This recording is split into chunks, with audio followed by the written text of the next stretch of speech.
never going to get that timing right ever again.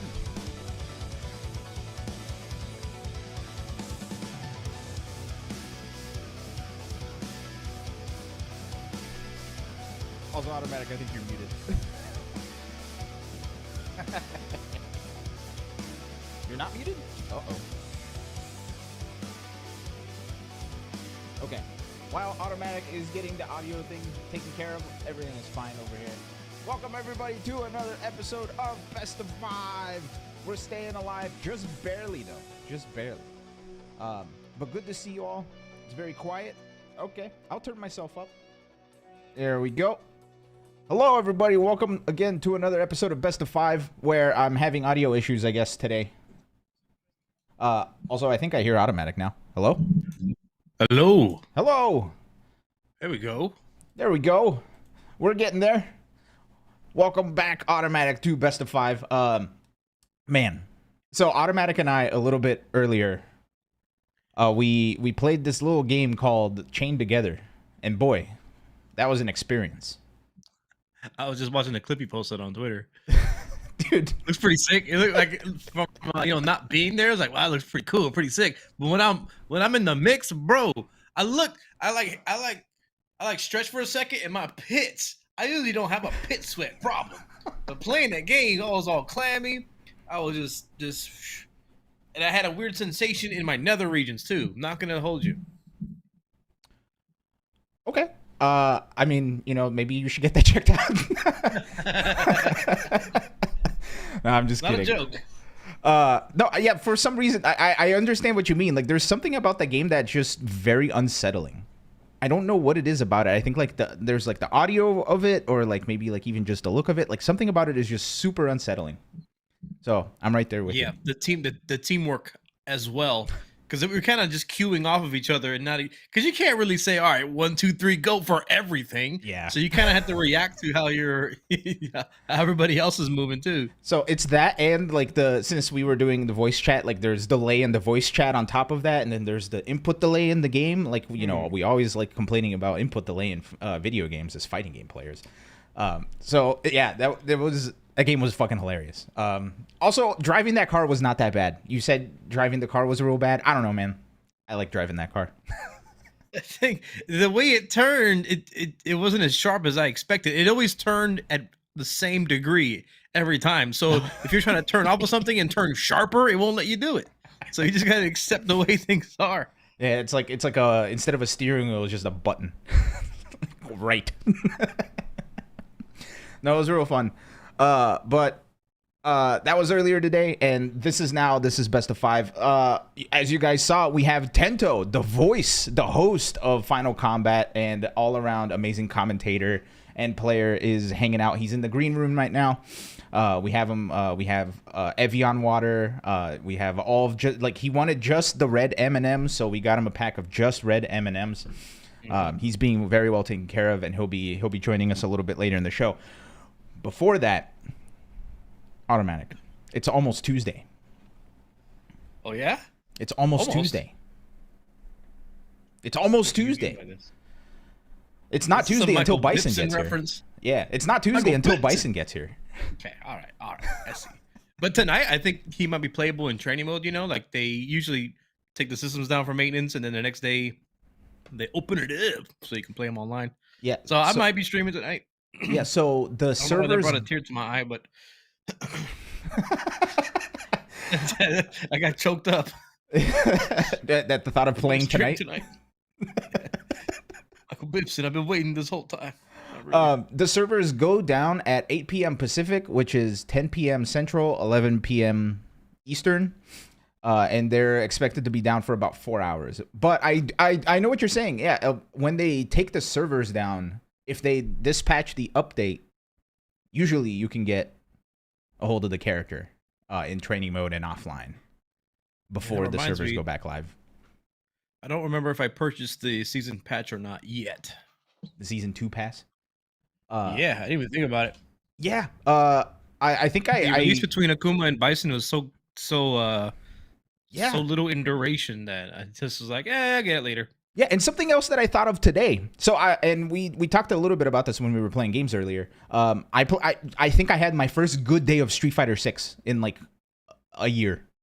Where I actually did well. The Jamie whiff punishes were all there. I now understand why people walk backwards in this game. It's because they're just waiting for other people to drive rush, so they're trying to get space to react. Things are coming together. But I thought of this as I was playing. There's no season pass before Bison comes in that they did for every other character last year, where they would have like the week of, like the week before they release the character, they have like the little season pass where you can play games and you can unlock like costume parts, you can unlock emotes and all this other stuff, blah blah blah blah blah. Really? Yeah, there was no Bison season pass thing this time around. So maybe he just lost his appeal. He's not as boss mode. He's not as like important anymore. Maybe it's lore related. Who knows? It's too much of a boomer for a season pass. Yeah, I found that very weird. But you know what's crazy is these past couple of weeks, Capcom has been drip feeding a lot of quality of life changes that they're bringing to the new patch of Street Fighter 6, including a post that they posted like 2 minutes before I hit the setup button that I wound up catching. And they showed this off. Check this out. Oh, it's probably better with audio, huh? Nah. Just making it black and white too. Put some subtitles on it. So you can now edit the audio of the challengers list. And they have it all the way. They do a lot more of this. Yeah, and the one we didn't hear before was the very first one. Oh, and I fucked up the audio again. That's for boomers. I like it. But yeah, so they have they're letting you set which sound, and it goes from 1 all the way through 5. Something about hearing the Street Fighter 4 one like caused like flashbacks in my brain. It was like I had to just sit there and be like, holy shit, that's a video game I played a lot of. Yeah. You know, what this is cool for me is that was a great sentence structure. What I like about this is that I haven't done any of the jukebox mode settings at all because I just play Spotify, you know, I just had the music off anyways. But this makes me want to like at least tinker around with it and see how you even access it, which I still may not even do it because still play Spotify, but that may encourage more people to take a look at it. And I just in general like that they're adding more of these like not really Easter eggs, but just additions. It just kind of feels like they're looking out for you. Like they might like this. Put that in there. Yeah, it's like it's also you're asking how to change this. It is in the video. So when you go to your matchmaking settings, you can just choose on customize challenge which sound you want. And that's for you to hear, not for your opponent? I believe it is for you to hear, and I think it's set per character. So for example, I bought all of like the Street Fighter Alpha soundtrack because I think that soundtrack is really cool, and I replaced some of the Manon tracks and some of the Jamie tracks on it, initially thinking that it was only for my character. However, every time I fight a Jamie or a Manon, Street Fighter 4 Geef music starts playing when Manon shows up. Honestly, that's my favorite thing. I love that song. It's so bad it's good. But I wonder if it's like a per setting character that only you see. So like, for example, if you choose the Third Strike sound and I choose the Street Fighter 4 sound and I challenge you, you're probably going to hear the Third Strike sound. But if you challenge me, I'm going to hear the Street Fighter 4 sound. I think it'd be better that way if your opponent chooses to hear like what, because then you would identify who it is. You would see their artwork and the music and know exactly who it is. That'd be kind of cool. Yeah, just like more ways of like kind of putting in your like a little bit of your own personality on there. Yeah. It's, you know, it can be hard to find it in some other aspects, but at least we can do it in the character, you know, ready up screen. Yeah, it's a step forward. The other thing they're letting you do, and this is cool. So it's no secret that, you know, I'm a big fan of the Battle Hub, and I like just going like whenever I see a friend online out and they're in the battle hub, I'll just go and like wave hi and then go away.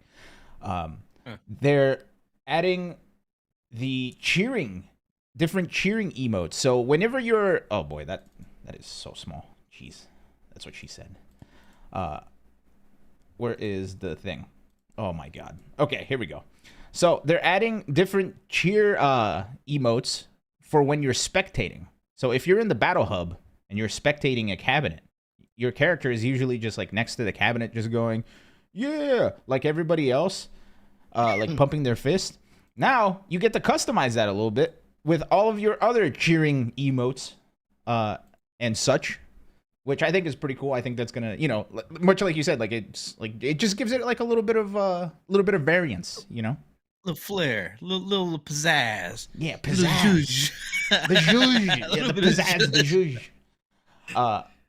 Which is pretty cool. And, you know, like I said, I like the Battle Hub, so seeing more stuff in the Battle Hub is cool. Have you and I know played that Samurai Showdown, the 1v1 mode in Samurai Showdown where it's like a battle lounge kind of thing? You could like play noises while you're watching. You could press a button and it would make a drum go doom, doom while the two people are playing. I think that is silly. It's terrible. It's funny amongst friends, but Yeah. I like the idea of putting yourself on the screen while people are playing. So like maybe in between rounds, if you could cheer for somebody or like give somebody a little clap applause, that'd be a cool idea.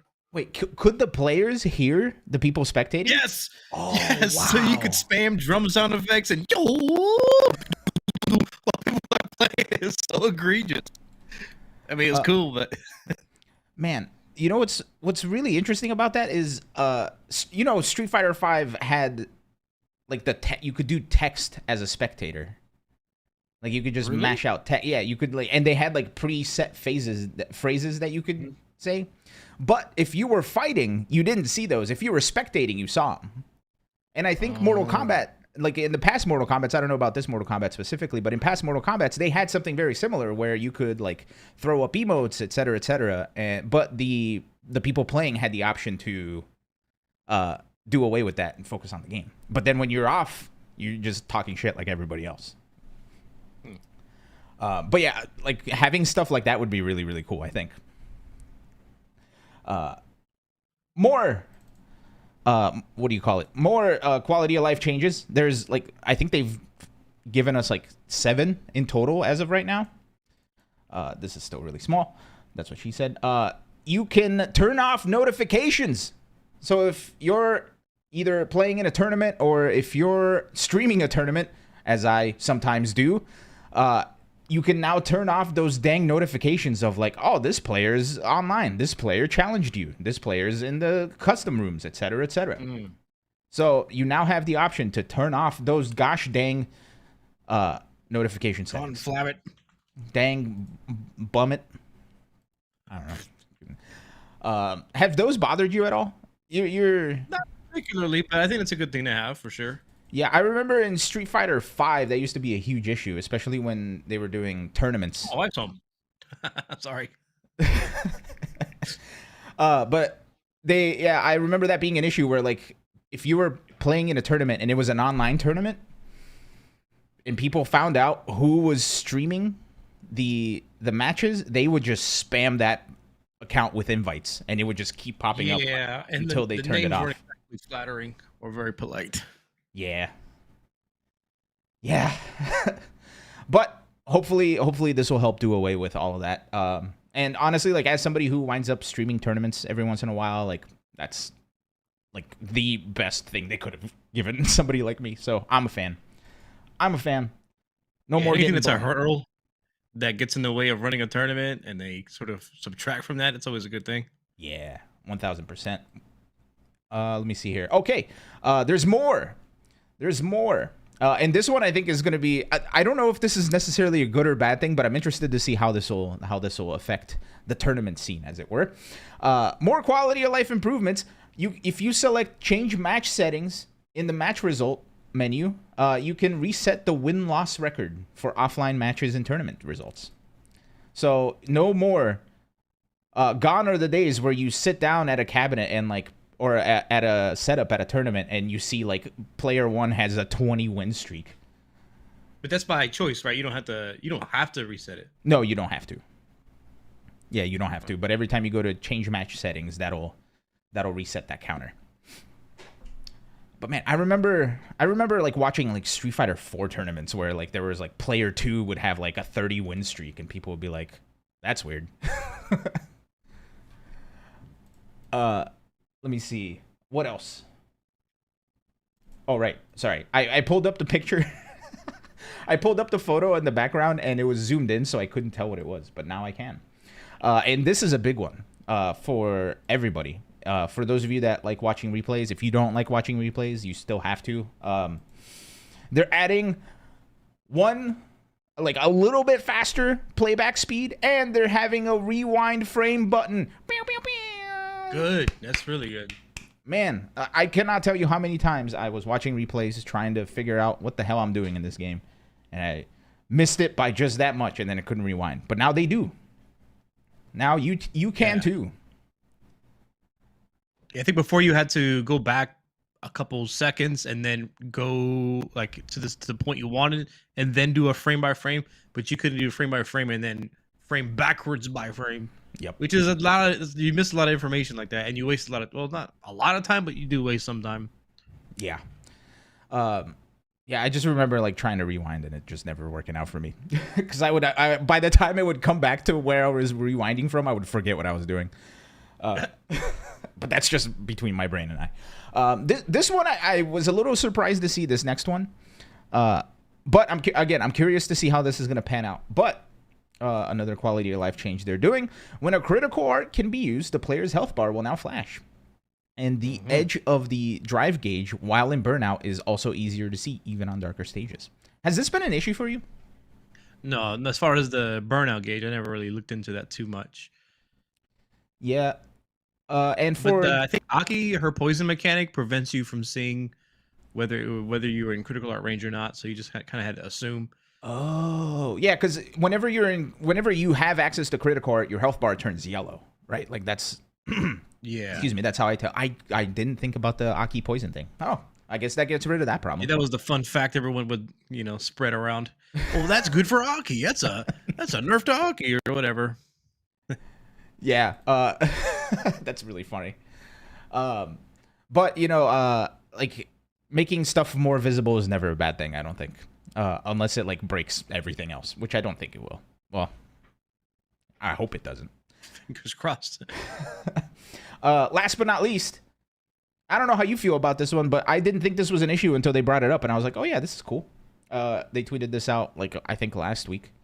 There's a training mode shortcut now in the start menu. You can just press square. Yes. Yeah. Well, yeah. I mean, I like that a lot. That saves you a step. No reason.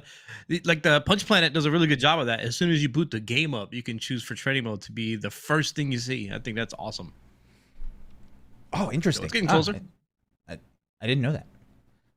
Yeah, because I was thinking about training mode, and I after I saw that, I actively tried to go to training mode, and it was like, oh right, you have to go over to fight ground and then wait for that to go up, and then you have to, since it defaults to versus mode, you have to then scroll over to the training mode, and then you have to pick out which one is the actual training mode.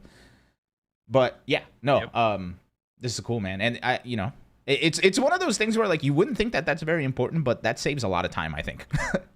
Especially when you're pissed off after getting beat up by some dumb shit, and you're like, "Damn, I gotta go lab that," and then you do. Yeah, it makes a big difference.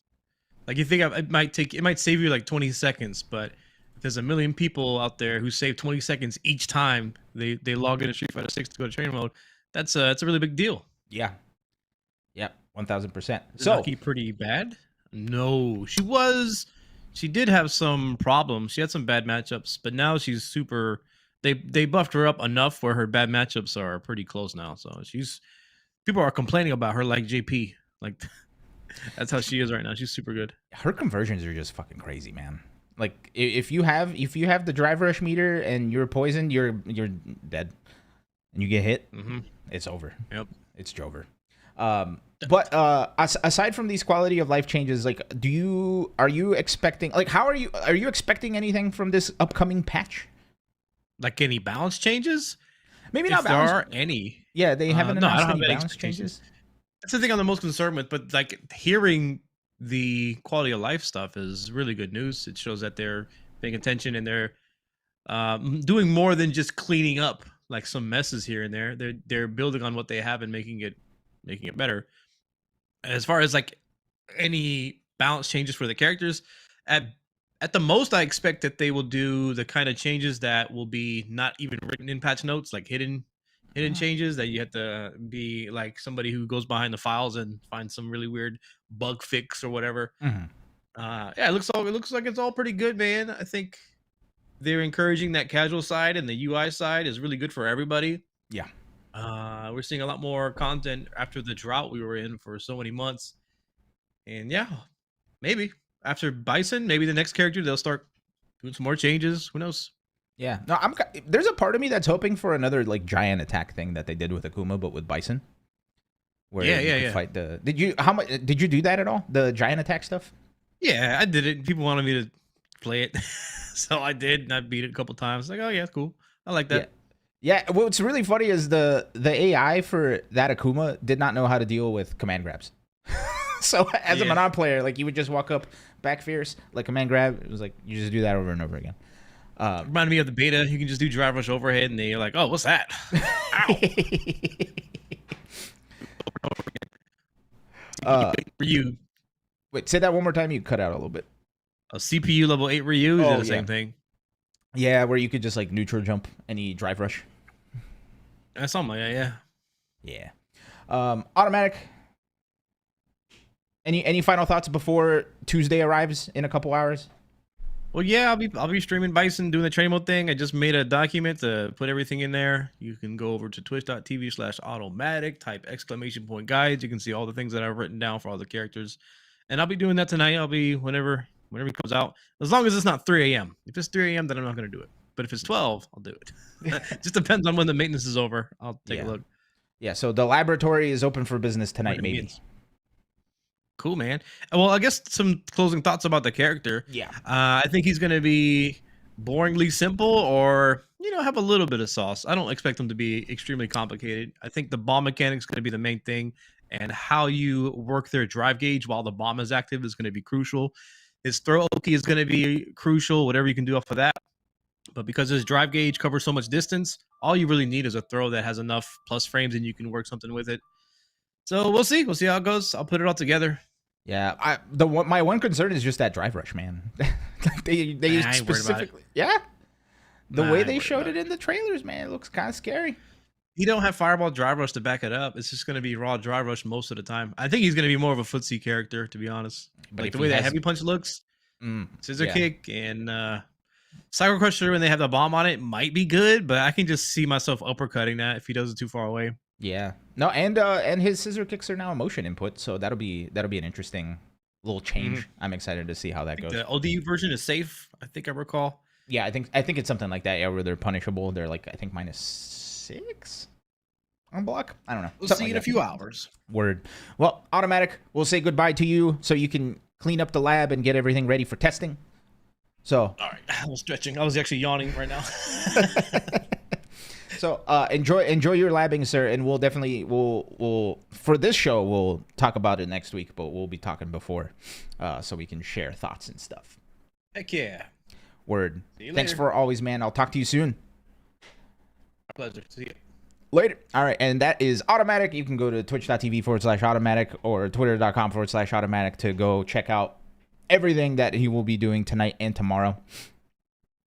And yeah, and that'll be a lot of fun. Now, ladies and gents, I saw Ham Jams over here a little bit earlier freaking out about Midwest being mentioned. Also, hello, Ham Jams. I hope you're doing well out there. Dude, Ham Jams beat me up with his Geef the other day, and I got so pissed. I got so pissed, dude. I got so pissed. He hit me with, like, empty jump. It was like a double empty jump SPD that, like, I turned off the game.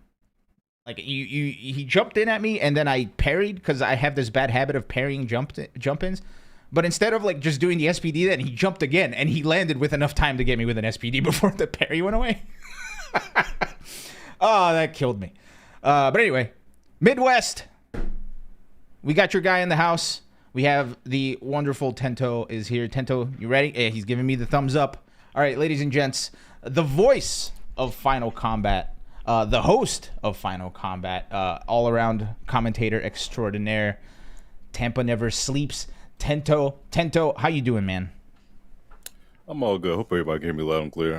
Make sure the audio is looking good. Do I sound good? Yeah, you sound good. You look good. Appreciate You know, no complaints. You're making me look bad, so you're doing well. I never do that. You got a nice bandana, bro. I want that bandana, man. I'm trying to remember. I bought like a bunch of them because like I've been on this like 80s kick, right? So I bought like a bunch of bandanas like and headbands and shit. Like I even have a Karate Kid one. Oh shit. But yeah, it all spawned from me watching Kurt Russell movies. That thing, Kurt Russell. But Tento, so what are your thoughts about Bison coming up? You're a Street Fighter 6 guy. You know, I was one of those dudes that was mad about it because I'm like, he's dead. Like, why is he coming back? I know they be like, it's a video game. You know, they can bring it back whenever they. Bro, you have so many rooms for so many other characters, bro. Mm-hmm. I want to see Hugo. Goddammit. I want to see Abel. Like, I want to see some. I don't know. I God forbid. We don't want to see El Frote with fucking Drive Rush at all. But like. I really feel like we already had a boss character being Akuma already come back. Like I feel like that was direct enough. Now you give us two boss characters here. I'm like, I know y'all got love for the character and he got a lot of favoritism, but like me personally, I'm just like, bro, you could have got someone else, bro. Yeah, I'm with you. I'm with you. I feel like, especially man, like being announced next to like some crazy ass characters like Terry and Mai. It's like Terry, Elena, and then all of a sudden everybody's like, "Oh no, PTSD from from Street Fighter 4." Like Elena. Jesus Christ, and then Bipson. Like I just truthfully like you know what's crazy? I might even get like crucified for this, but I even take Yun, bro. Like honestly, like I just like please, why Bison? That's just me personally. I'm sorry, guys, but that's just how I feel about it, bro. Just.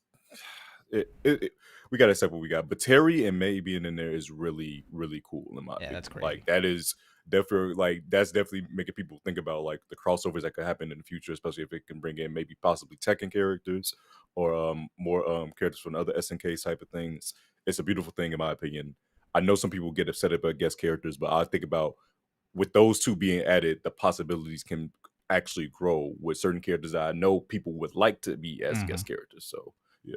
Yeah, no, and seeing Capcom and SNK working together again is like such a huge deal after like the fallout after CVS. So maybe there's hope for the future. I don't know. These past couple weeks, man, with the MVC thing and now with the SVC thing, like future's looking bright. And for then the game, FVC, Mark of the man. Wolves. I think it's Mark of the Wolves. That game too. That the game looks amazing as well. Yeah. So like. We in a prime time fighting game era, like all fighting games around. Like I'm a fighting game lover. We're in a good place. Like we got Mark of the Wolves, we got Project L. I'm not calling it 2XKO, fuck that name. And we just have like so many good fighting games that's going to be coming out in the future. Like we're just in a good position, like truthfully. Yeah, no, I've been calling that the project formerly named L, or formerly known as L.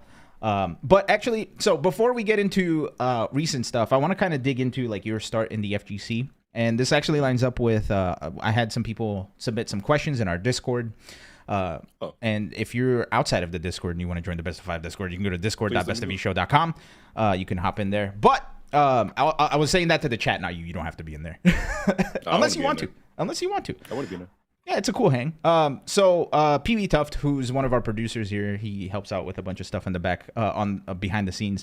He wanted to know. Always in the background, working so hard. All you guys in production are amazing. Yeah, dude. No, it's him. We have him. We have Blue, who runs the AFGC Twitter. So we're very lucky that Blue is like our social media and YouTube manager. Like we're all just kind of like, it's like a group of like misfits, like working together towards a greater goal. It's really fucking cool. But anyway. We have a question for you. And like, what was the first fighting game that really like kind of grabbed your attention that made you a fighting game person? Well, if you guys don't know, I am based as a Mortal Kombat commentator. So it's two answers to that. So Mortal Kombat Armageddon was the first like fighting game where I was like I had started heavily investing myself in Mortal Kombat when I was a kid. When I was playing that, I hate Mavado still to this day because how much torture he put me through as a child. But actually, the fighting game that actually got me into the FGC was actually Street Fighter 4.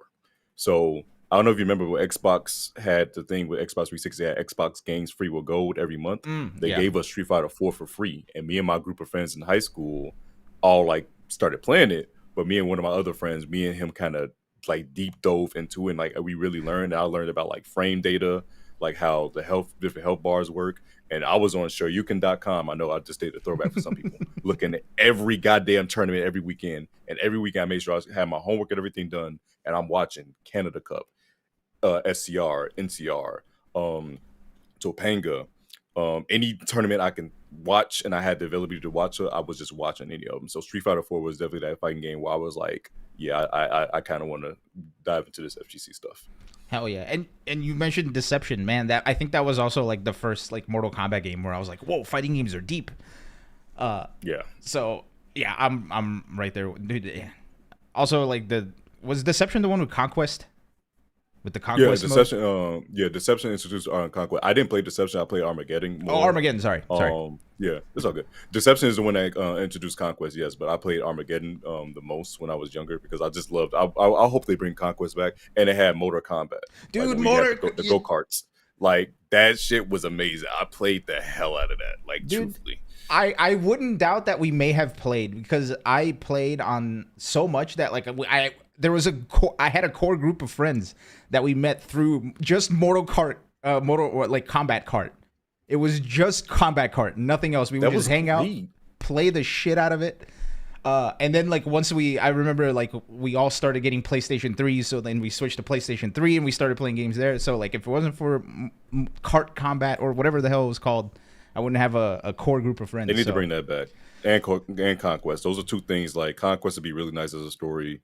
And Motor Combat is just like that's just a nice little fun activity. Even chess combat, bring that back. Dude, like it's chess nice to combat. have like side like it's great having side mini games that you can play with your games and whatnot. Like there's some people that literally play some like exclusively get some games just for the mini games that they have on the side.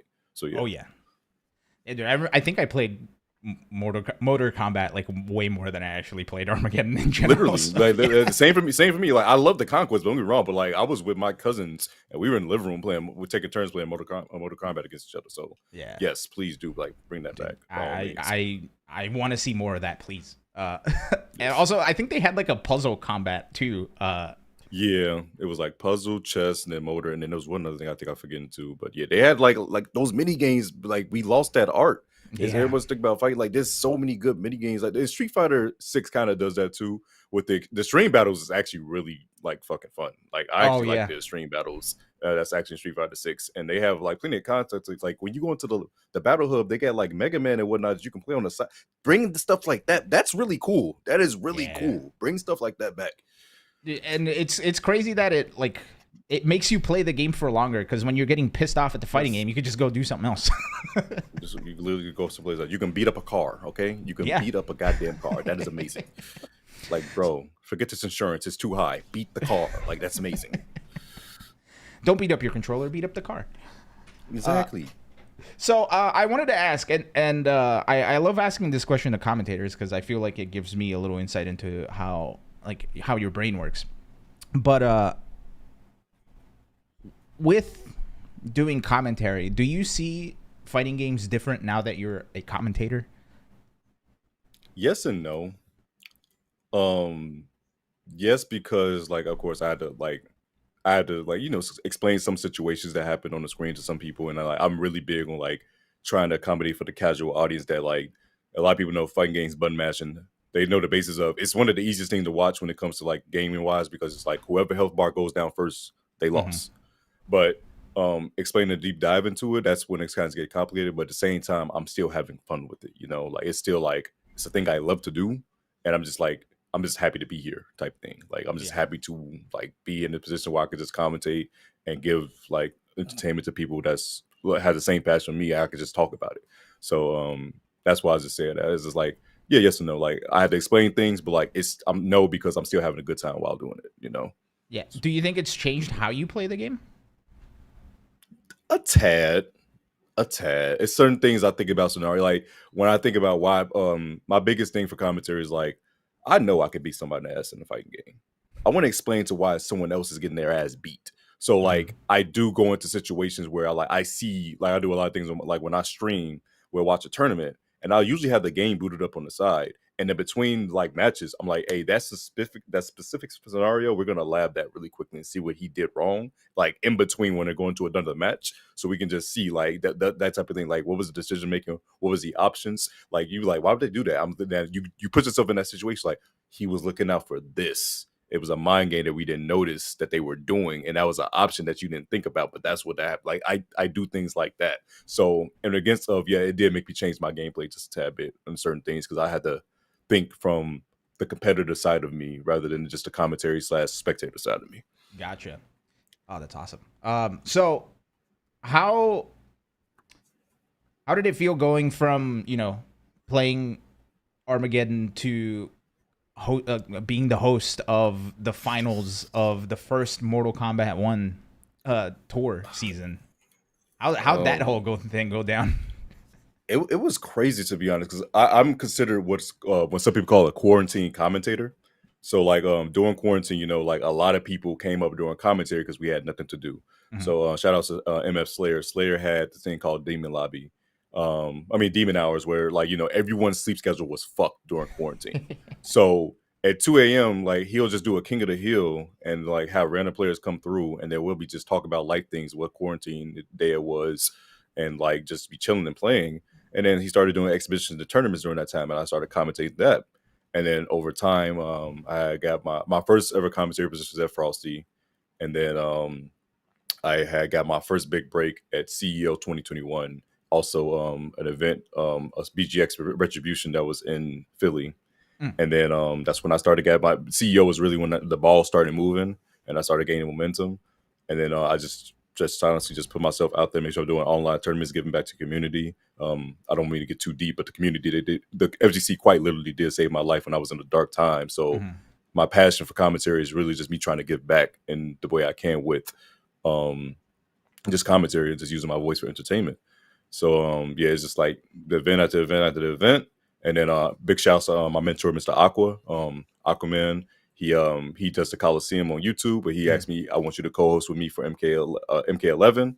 I was doing it with him, and he says, hey, you're doing a really good job. You developed yourself. You're looking pretty good when it comes to the NRS folks. And I was like, oh, okay. I didn't think nothing of it. And then NRS Esports ended up following me. I was like, oh, he was serious. They like me.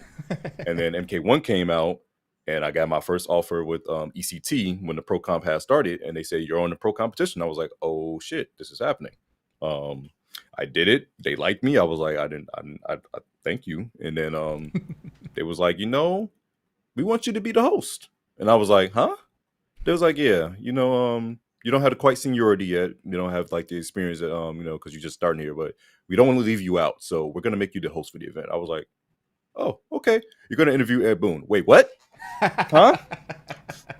What do you mean I'm interviewing Ed Boon? Yeah, you're interviewing Ed Boon. I was like, oh shit. But I know I don't want to be too harsh on myself when it comes to the hosting because that was my first ever time hosting. And I have a lot to learn, of course, for what it's worth. But I'm happy with the experience I got. I appreciate all the constructive criticisms that I got as well. I know I'm not perfect, but I know I could be better. But then again, I'm trying not to be too hard on myself because it literally was my first hosting. But I had a great time nonetheless. That was my first time traveling outside of the country.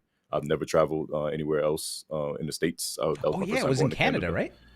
Yeah, I've never left out the 48 states. I've never been to Hawaii. I've never been to Puerto Rico. I've never left the 48 at all. So that was big for me too. So it was honestly a great time. And that journey has been a beautiful thing. And I'm very appreciative of all the people that helped me. Shout out to Low Kick, Ham in there that gave me the opportunities.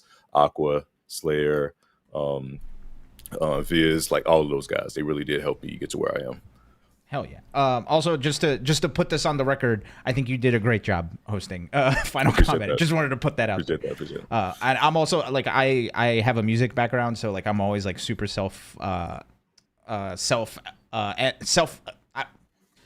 not self-deprecating, but like you know what I mean. Like I'm like you, where it's like, oh, I could like this can be improved. Like we can do this better next time, instead of like just like you enjoying. Always.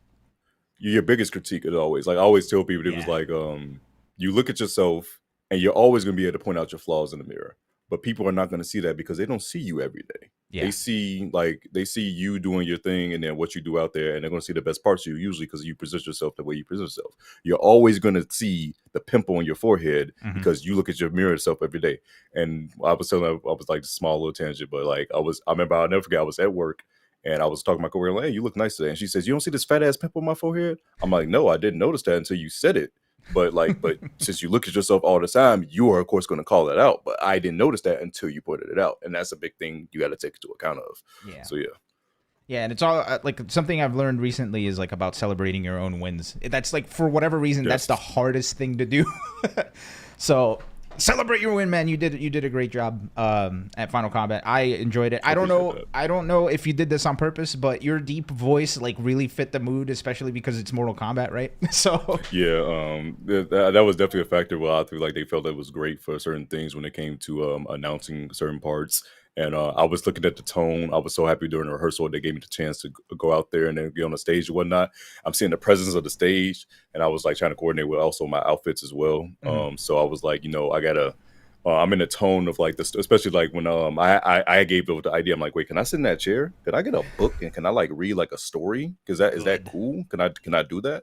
And because like we're looking at the tale unfold of Final Combat to see who's going to be the first champion. That's why I got out the book and read that as well. So I'm very happy that people like those segments. I had a little say in that. Did because like I said, we don't give like there's so many people behind closed doors, behind the scenes that people don't recognize. Like production wise, shout outs to the production crew out there. They really were accommodating me so well. Any small fire that was there, they put it out quickly. They were very informative, very helpful. I appreciate them so much. Production is just such an underrated thing. And they're just great guys. That was just a great ass team I worked with. And that's really good to hear. Also, like, I'm really happy that you weren't shy about having ideas. And I say that because I work in esports, right, outside of this show. And man, like, esports is so boring. It's just the same shit over and over again. It's like, like there's even like the esports pose. Right? That's so I'm super yeah, so I'm super happy that A, you had the idea, and B, that they were like so cool to work with you on those, and like just to make it a little bit cooler, man. Because that set looked so damn cool. That artwork. I forgot to meet the person that actually made that artwork for all the skeletons. Like they drew that themselves. I was like, God damn, it was so good. Mr. Aqua, he said, I want that Matara one so bad, so I made sure I had to save it for him too. Like there was such good artwork, so good people. I think I actually. Don't tell anybody this, but I got the medal.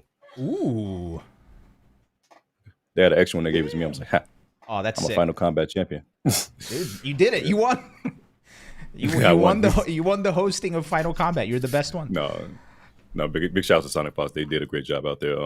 Breaking the competition is they're just so dumb. They're just amazing, truthfully. But it was just like really, it was a great time being out there and meeting so many people. That's the big thing I love about the FGC so much is the fellowship. Like there's so many good people I like to meet. I don't ever look at the tournament as like a job or like work. And like people like, oh, they stress like, oh, I gotta win. I'm like, no, remember you joined the community because you want to have fun and play with your friends. And I'm just happy with the people I've met along in this journey. I've met some amazing ass fucking people. I can say I have at least one friend a part of at least one continent, part of every part of the world. Like that's amazing. Like truthfully. Yeah, for sure. No, and that's, like finding a community of everybody who's like so passionate about the same thing you are is so important. But I wanted to go back to another question from our Discord. This is from Squidly, who's hanging out in the chat as well. What's going on, Squidly? Shout out to chat. Yeah, the chat's hanging out. Like Ham Jams is in here. We had Ham Jams on the show a couple weeks ago. I think it's been a couple months now at this point. Man, time is flying. But time is flying. God damn it, yeah, dude. Like July is next week. I'm dead. I'm gonna die. I'm kidding. Maybe. I'm joking. You better not. You better not. I'm joking. If I can help it, I'm not doing it. Okay. But what was your favorite part about hosting and Final Combat? Definitely the fellas like me. There was so many people I like. You get to see, like you get to watch the whole season, and then finally meeting them for the first time, like meeting Face Out from Lebanon, meeting Soul School from Australia, and seeing like everyone come together for the thing they love is just a beautiful sight. And seeing Canada and like exploring was actually very good too. That was my first time, like I said, in Toronto, so I was able to see the streets, meet the team. The matches were amazing, high level gameplay, and it's just a beautiful sight to see like we were like being in quarantine for so long, and then how a lot of like world tour events in general have been cut back, and people finally get to see the peak of all offline. Like for example, Sonic Fox didn't play too much during that quarantine, so people was like, okay, this is going to be like its new era, and then Sonic Fox came through and quickly made people realize, hey, I'm still out here, and they are still going to be out there dominating. And people like have that mantle, like, and it's also cool because we have so many new players as well. Yeah. And that was a good part too. Like new players meeting the old players, and then like there's some new players like, oh, who's this new guy? I'm like, they've been playing since MK9. You just haven't seen them because they took a break during quarantine from MK11, but like they came back. Like that's the beauty. Like people meeting people and seeing different play styles, especially from other communities, seeing how Brazil uses a certain character versus how America uses a certain character. Like I love it. And that's across any fighting game. It's such a beautiful sight. Just truly, it's an art. Dude, it's like when Pakistan burst into the Tekken scene, right? It's like nobody thought about Pakistan, but sure I gotta say this real quick. I gotta say it. Arston really pissed me off. That man had the nerve to win Evo and got on stage and said, I'm not even the best in my region. I said, what kind of fucking flex? That man literally won Evo and Evo Japan and said, yeah, I'm not even the best in my region. What do you mean you're not the best? That was insane to me, man. Dude, it's crazy that like that just turned out to be like this pocket of like crazy ass Tekken. Yeah, and it's crazy because like that happens a lot in Mortal Kombat too, right? And that was something you pointed out is like it felt like there were so many people from everywhere playing. I remember watching what was it? It was the Last Chance qualifier where there was like a couple of representatives from Brazil who like almost made it through the whole thing. South America is so underrated, and that's the one beauty thing. I know people got mad at the kind of format for MK as well as for Street Fighter 2. Is because I be telling people, like, people don't understand how blessed you are to be in the US because most of the events happen here. And I'm like, I really need your people to understand that, like, there's people that's in South America, that's in Asia, that's in Africa that are begging for not even go to like a big one like CEO Combo Breaker Evo, to go to an ECT, to go to a Texas Showdown, just to show off their skills because they just don't get the opportunity. There's so many, as someone said in chat, like there's always bigger fish. Like there's so many people that are out there that have the ability to win. They just don't have the exposure yet. And like I be telling people, like, give it the chance. And that's why I love that both the Pro Tour had regional like lock that people were guaranteed from certain regions to come over. Like for example, Capcom Cup. People was not watching the China region at all of Asia when it came to ICFC, and Uma was dominating. Yeah. And then Uma won combat. They was like, oh my God, who is this guy?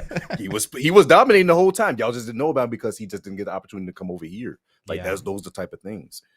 Yeah, no, and I grew up in Brazil, so like just getting a visa to get to the U.S. from Brazil is like it feels like a miracle, man, when it happens. So like seeing that many people come from Brazil and like really like, pardon my French, fuck shit up, was really sick. Did you have a favorite? Did a good job because Canada, they made sure that's why they put it in Canada, so the visa was a little easier to process. That's why I'm really glad they did that. Like that's why they did that. So I was really happy that a lot of the Brazilian community, anybody like it was a smooth sailing for Tekken Master. He had took like a 16-hour flight from Bahrain to Dubai to come here. Like it was like like it was really smooth for a lot of them. So I was just grateful that Canada was approved for that. So were there any like, I know this seems like a bit of a loaded or unfair question because I'm sure there were too many to pick, but was there anything that surprised you at Final Combat gameplay wise? Not really, because like when it came to like with community, one of the strongest communities I feel like is our South American community, especially in Brazil, because they're so passionate, and especially like the Chilean twins where they come from, like they're so passionate out there. And like, well, my favorite thing I bring up is the Brazilian game show. During the Brazilian game show, everyone thought like all the American players that was going out there was going to be free. It's going to be simple, bro. There was like in top 32, there was like 12 Sonyas in MK11 that was messing people up from Brazil, and the crowd was so explosive. I was like, I want to go to that event so bad. I want to go to an event in Brazil so bad. Like they were there. There's so much good talent. So like. There's nothing too much surprised me because I knew the caliber of players that was going to come through. I know how hungry some of those players are to prove themselves. Shout out to Guy Exceptional, who won the LCQ. He's from Brazil. Yeah. And he did it in a great fashion, to be honest.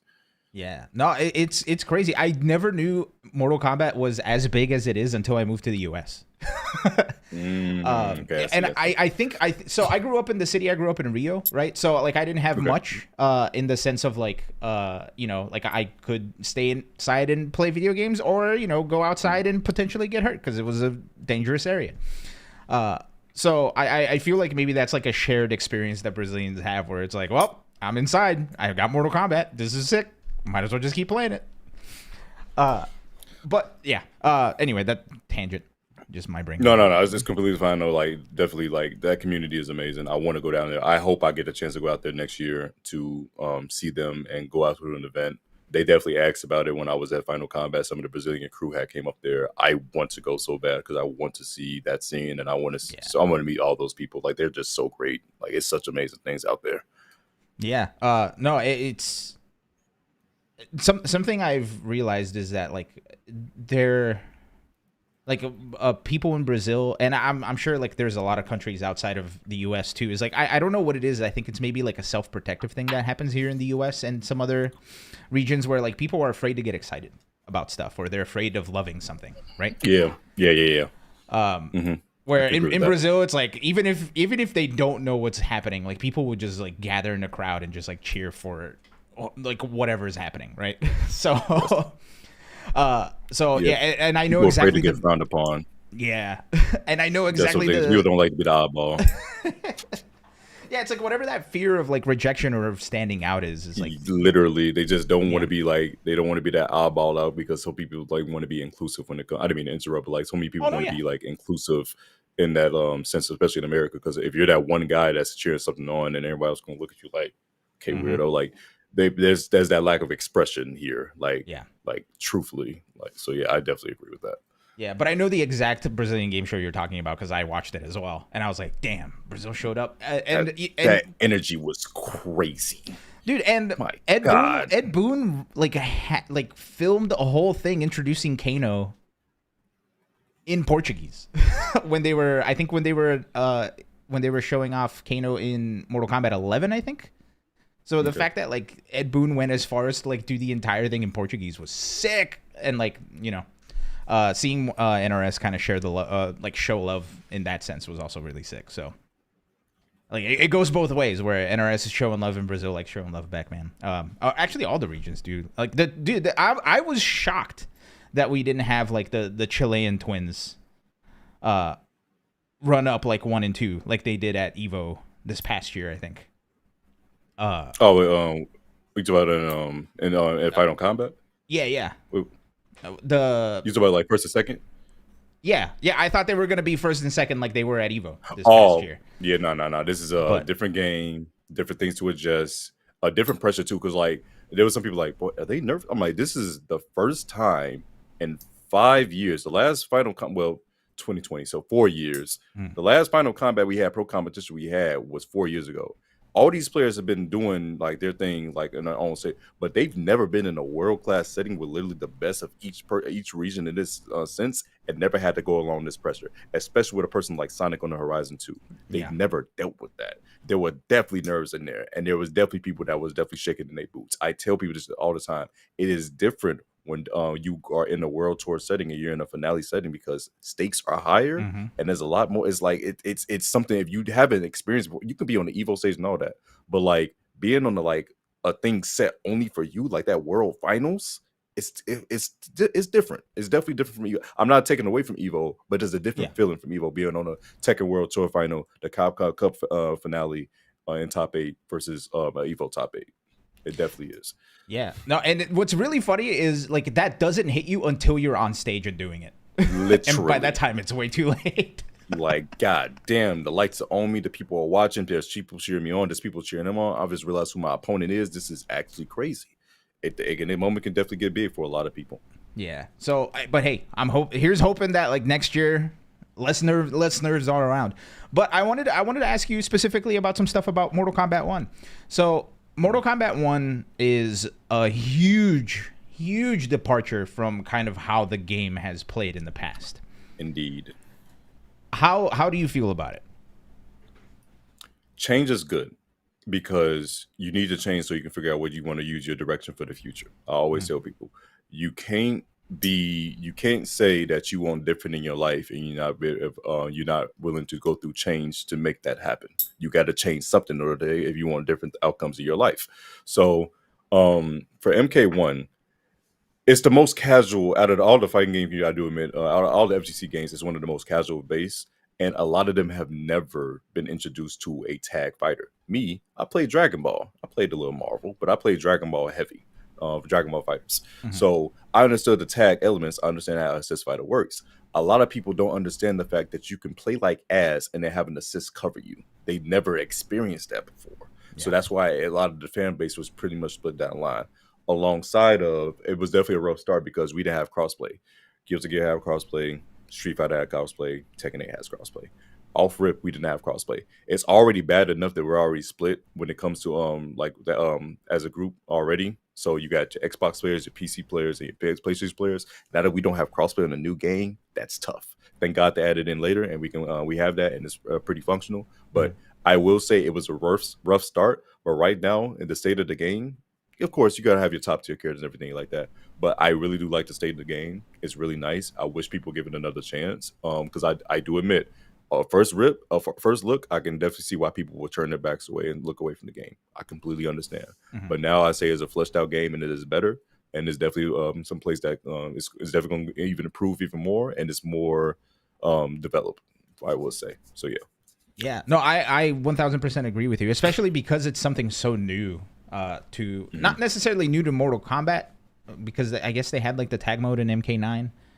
But I think because it's focused so heavily on it, I feel like it still needs to, like, the community needs to adjust to it a little bit, because it's such a crazy departure, especially because Yes. I think the biggest complaint between MKX and MK11 was that Mortal Kombat 11 was a lot slower, right? Because MKX was just so rush down heavy. Man, they was flying. We gotta talk about this real quick. Y'all was flying across the world for first to 2 MKX. That is fucking insane, brother. Holy shit. And I was watching that. It was entertaining as hell. Oh, I wasn't going through that. They was, but like, holy shit. But yeah, it's definitely like a change of pace where I say MKX was like, well, a peak for a lot of people. It definitely got for production and everything like that. Like everyone remembers Fatal 8 and how like the invitational stuff happened, and it had definitely had a lot of momentum. MK11 only left a lot of people a bad taste in the mouth because it was a great game, but because when quarantine hit and they had to sadly stop support on the game, people got kind of sick of it, and then like it got stale to a lot of people, so that left a bad taste in a lot of people's mouth, especially when there was a lack of communication from and the rest of us. So that's understandable. A lot of people, unfortunately, like, rest in peace to all those, but a lot of us lost someone during that quarantine or that COVID time. So it was rough. So when it came to communication, so it was like that with a mixture of like emotions and whatnot. It hurt it. And then MK1 came out abruptly, crazily, and with a whole new system that people like was like, whoa, this is really different from MK from what it usually is. Like you had said, a whole different departure. So it is definitely like that. Like, I see the game speed you talking about, and it's definitely something that certain people are used to, and there's the reason why the community is split up the way it is. But like I said, with given time, when people like really try to, like, it's too many people that hop on the bandwagon and say, as soon as they hear, oh, that person says it's disappointing, okay, I'm not gonna play it. Why not try it yourself? You don't know what your favorite piece of cake was until you tried it. You didn't know your favorite flavor of ice cream until you tried it. You got to try it yourself. You can't always go off of what everyone else reviews it, because you might have missed out on the best thing of your life. And I'm talking about just MK wise, but that's the best thing of your life because you listened to what someone else said. Don't do that. Yeah. Yeah, no, 1000%, especially like recently too with I feel like the FGC is kind of getting to the point where like there's a lot of people who just spectate, which is a great thing. It's a wonderful thing, right? Like people just spectating. I never would have thought, like, if you would have asked me like even like 6 years ago that somebody would go to Evo or somebody would go to a tournament just to watch, I would have thought you were crazy. But now that's like, it's what happens. Crazy actually, because like I legit at Combo Breaker 2023 when I went up there, there was this guy who came up to like, "Yo, what's going on?" I was like, "Oh," he was like, "Oh yeah, you do Coliseum with Aqua." Just a random YouTube viewer. I just came to watch this for the first time. This is amazing. I'm like, "You don't have any like social anything like that?" He's like, "I just really just came to just watch. This place, this Combo Break is amazing. These events are amazing." And I've been seeing that a lot, as you said. I've just seen that a lot more. Like we have a lot more people. One of my best friends actually, she actually just straight up got into the scene because of quarantine. She was like, "All right, what's going on?" I used to dabble with Mortal Kombat. What goes on with this? She found ESL doing for MK11, the online only weekly brackets, and just started just literally. She said, "Oh, she's like, "There's Evo. I'm gonna go to Evo," and she just was walking around Evo by herself, just having a great time. Like it's so crazy how many viewers are out there for real. Like I do agree with that. Yeah. But unfortunately, like the one bad side is since there are people who don't go to compete, like there's a lot of people who just take other people's words at face value, right? Yes. So, that's the but sad part I about it. 1000% agree with what you put it so eloquently. Like you never knew what your favorite slice of cake was until you tried it. I'm never know gonna until you keep try that it. one. I'm gonna keep that one. You never do. No problem. No, you can take it. Because I probably stole it from someone else anyway. So yeah. Yeah, for sure. Hey, imitation is the I just like greatest spreading the form of word. flattery, man. Yes, it definitely is. You're not lying So- about it. So we are a little over. Are you okay with me asking like one or two more questions? Oh no, I don't mind at all. I'm chilling, man. I'm chilling. Okay, As sick. long as you don't mind me taking a swig of water. Do it up. So with what we were talking about, how it took Mortal Kombat like a little bit of time to catch some steam. Do you like what do you see Mortal Kombat 1 being this time next year? Like, do you have any predictions, as it were, or any expectations? I really hope the fan base grows, but it's so tough right now when Twitter and like social media has this sense of when something is already getting negative views, people don't try it themselves. Like for example, a lot of people write off Cyberpunk 2077 because of the bugs that happened in the beginning, and now it's a very solid game because of like all the patches and whatnot. But like how long it took to get to that point, people like look at that wise. So like I would like to see more people give it a chance if possible. I definitely see it being more developed and more fleshed out because across the board, this is some of the most balanced fighting games we've had ever. Like Street Fighter 6 was Street Fighter 6 was one of the most balanced fighting games I've ever seen in my life. So the point is like, how do you buff anybody? Because like for example, like when we saw Lily and Zangief, for example, they was like, okay, they're just slightly on the weaker end of the characters, but it was like, what do you give them that you don't make them now instantly top 5? Because that's how balanced the game is at this point in time. That's how I feel about most of the cast of MK. Strive for the most part, I feel like is in that category too. And then Tekken with the heat system definitely makes everything's equalized well. Bro, we saw Kuma in Grand Finals of DreamHack Dallas. That was like legit. Holy hell! We see a character that's literally like amongst the online rankings, the least 5 of the most used characters. Kuma was actually in Grand Finals. Like, so we definitely in a state in the game where everyone every game is like in a fair playing field. So it's just a beautiful time. It truthfully is a beautiful time. So I feel like just more people just need to give it a chance and stop listening to what everyone else says and just try things for yourself. Because it's just like you said, it's too many people that take things at face value, just listen to what everyone else says. I'm like, bro, you have different interactions, but you have a different perspective than everyone else, bro. Like, oh my God, perspective is key. Perspective is key. If I draw a 6 on the ground right now, opposite of us, it's going to look like a 6 to me, but it's going to look like a 9 to you. Like, come on, think. But people don't do that. So yeah. Yeah, dude. And everybody's brain is wired differently, right? Like that's something that we all have to. It's difficult to remember that for some reason. It's oddly tricky. But to your point about the games being super balanced, we saw at Combo Breaker El Shakote winning with Lily, who everybody says is the worst character in the game. I was happy for my boy. Yeah, I was happy for my. Actually, I never thought she was worst. She was the first character I learned. I learned her on Modern because I knew she was gonna be dumb. Ooh. I knew that character. I was like, she's one. I'm like, I know she's gonna be weak right now, but she is one buff away. One buff. Well, I know she's gonna be stupid. She's the first character I learned on Modern because I wanted to see what she did, and I was like, man, this this is crazy. This is actually insane. Oh yeah. Oh, I didn't think about that. Yeah. El Shakote is also a Midwest guy, right? Yeah, he's Michigan. Oh, cool. So since last year, because I think Just the Kid took. And he also dabbled in MK too. Oh, cool. I didn't know that. So interesting. So Street Fighter has been defended in the home turf at Combo Breaker since last year, because last year Just the Kid won it. This year, That's pretty sick. That's pretty sick. That's technically so. Yeah, and then the year before, not the year before that. Was it the year before that that they had the Midwest versus West Coast? When was that? Yeah, we did. It was that's when Just a Kid went crazy. Yeah. I remember. I remember. Ham can definitely probably attest for that. Ham definitely has the details of that because he probably won some money that weekend. Not gonna lie, not gonna lie. But yeah, that was actually insane. Yeah, the FGC stock exchange was popping off, I'm sure. Man, nothing better than side bets at events. Like looking at side bets during the actual state, like as man, it's a beautiful sight. Oh, I love offline so much. I cannot wait for CEO. It's gonna be such a great time. Dude, yeah, so you're Oh gonna my be God. there. Are you do you have any predictions for like who's gonna take some tournaments? So on the show we usually like betting, but I didn't prepare this one.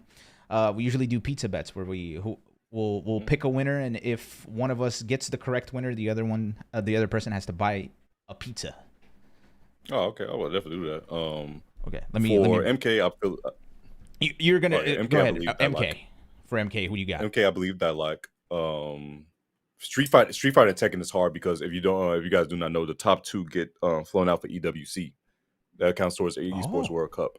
So Oh, yeah, I forgot about it's that. gonna be people it's really slipped a lot, and then it's also a Tekken World Tour event for Tekken as well, alongside it being EWC for top two. So that is Ooh. like I don't know how to call that because I saw JDCRs coming. It's some heavy hitters coming from Tekken and Street Fighter, and just because it's top two compared to DreamHack Dallas and DreamHack Summer being top 8 get in, top two being that cutthroat, whoever gets third is salty.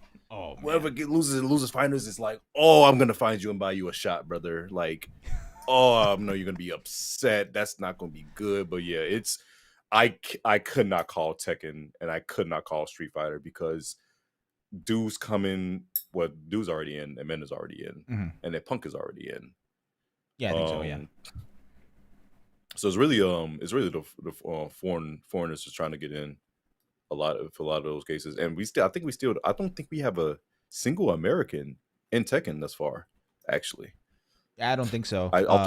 Off the top of my head, I don't think there's a single American actually in the Tekken for EWC. I'm trying to remember. I'm trying to remember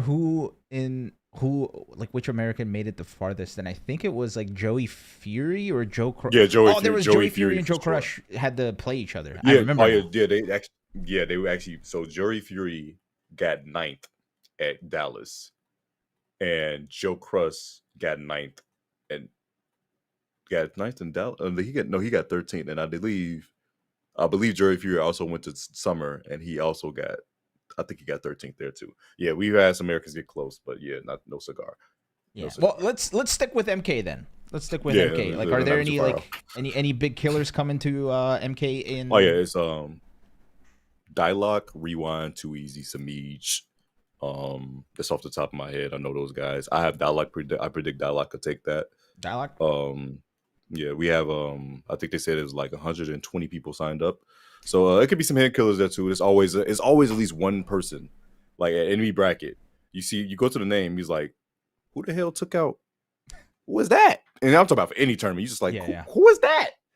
Who's this? Like, for example, like if you I don't want to go too a tangent again, but like Mena made that tweet about the person that he played in first round and he lost, and he was complaining. He's like, what does CD matter? And I retweet. I'm like, I'm gonna be fucking honest, bro. There's just a lot of good fucking people with Street Fighter right now. If we being real, like back in the day, you remember back in the day, you didn't have to worry about anything till top 32 when you got into brackets. Now it's dead as top 196 is literally a bloodbath. Yeah, like especially big tournaments like that. Like it's not top 32 anymore. One night you get to 192, it's like, oh my god, everyone in my path is like shit. That it's too much, bro.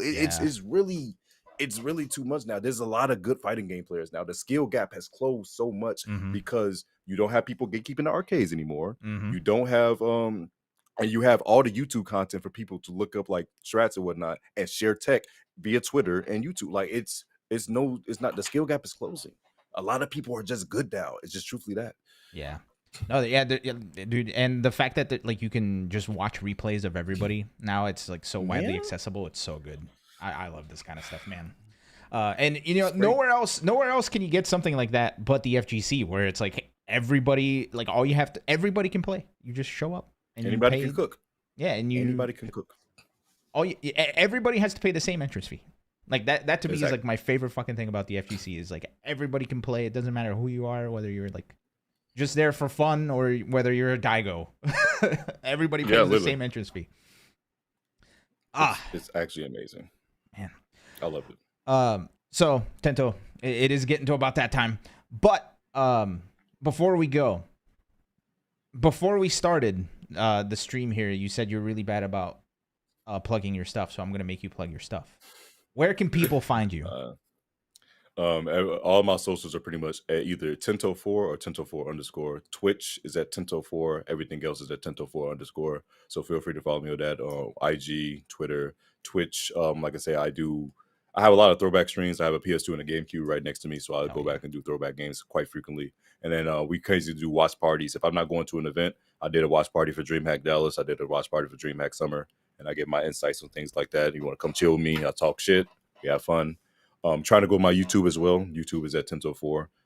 I've been more on that. I've been trying to make more shorts and trying to be more active on there. And I will be more disciplined to be active on there. I will grow as a content creator. I will be great. So we're going to start doing that. But I do appreciate everyone who's shown love and all that. Most of MK content, no. On my YouTube, I'm actually trying to do like more playthroughs.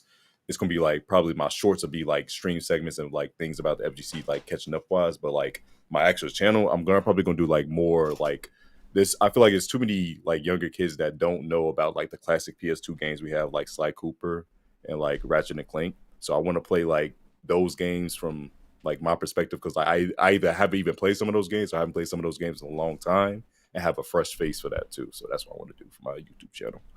But there's going to be some MK videos and probably Street Fighter videos here and there too. I just wanted to pull this out because you're talking about retro games. The best game ever made right here, man. Oh my God, Jet Set Radio. I got a whole PS2 stack right here next to me. I'm not even kidding. Like, dude, all right, let's compare. I have my PS2 stack over here too. I got Prince of Persia. Sly Cooper. I got Sly Cooper 3. Here's Armageddon. Ooh, I got Battlefront 2. I got Battlefront 2, and I got the GOAT game right here. Ooh, yeah, that's a good one. Hit and Run's good. I found freaking Star Fox Assault on GameCube. That thing cost me $60, but I got it.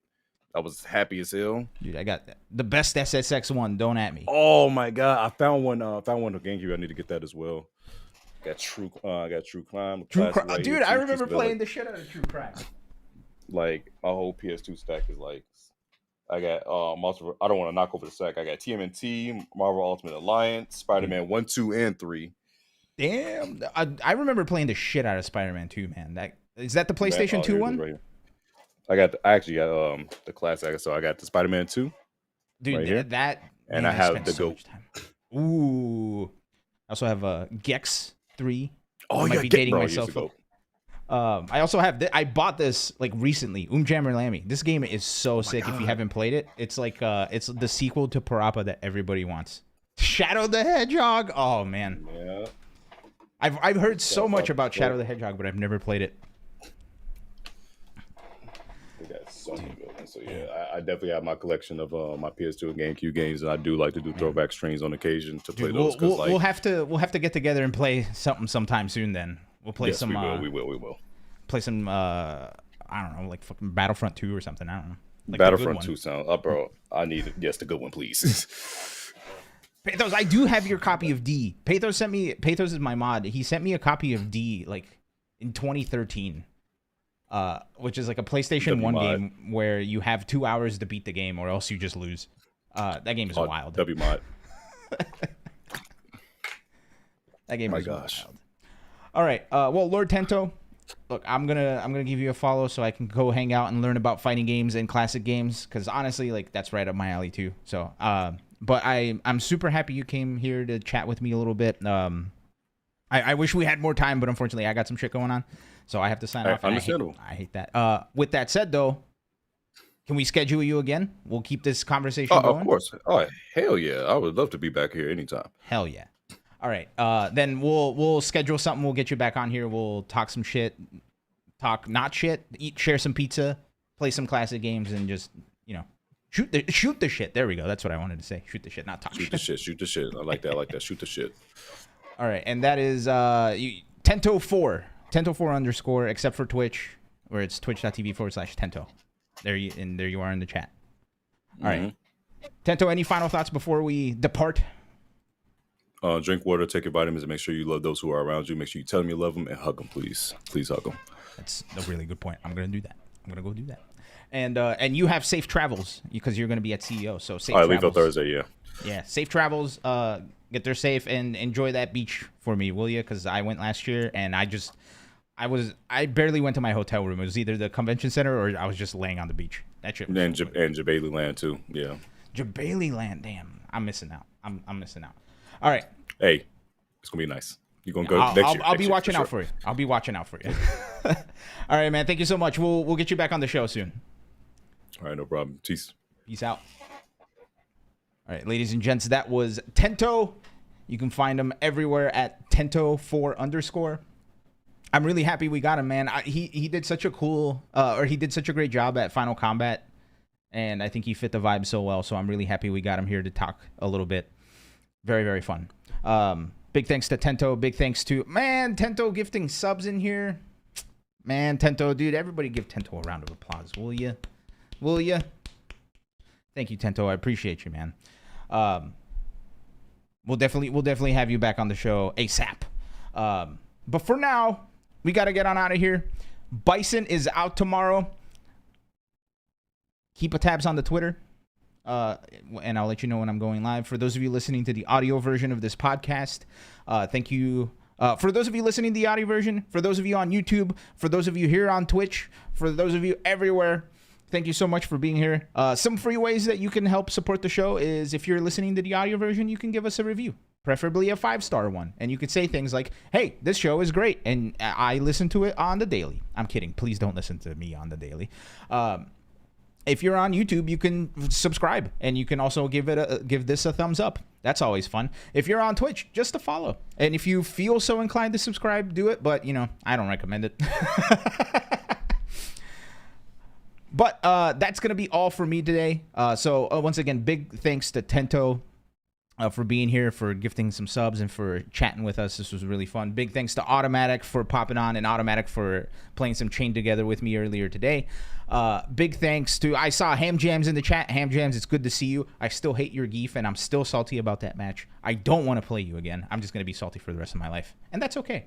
Happy to see you here, Ham Jams. Animate Sam drew some of our emotes, so please thank them. See Forrest, Later Ragan, Squidly, Pathos. I saw Automatic. I don't know. There's too many. There's a lot of you. I appreciate you all. I'm out of here for the day. I'll catch you all tomorrow. Thank you guys. And until then, it's gonna be Tuesday soon because Bison's not out yet. But anyway, I'll see you all on the next one. Peace out.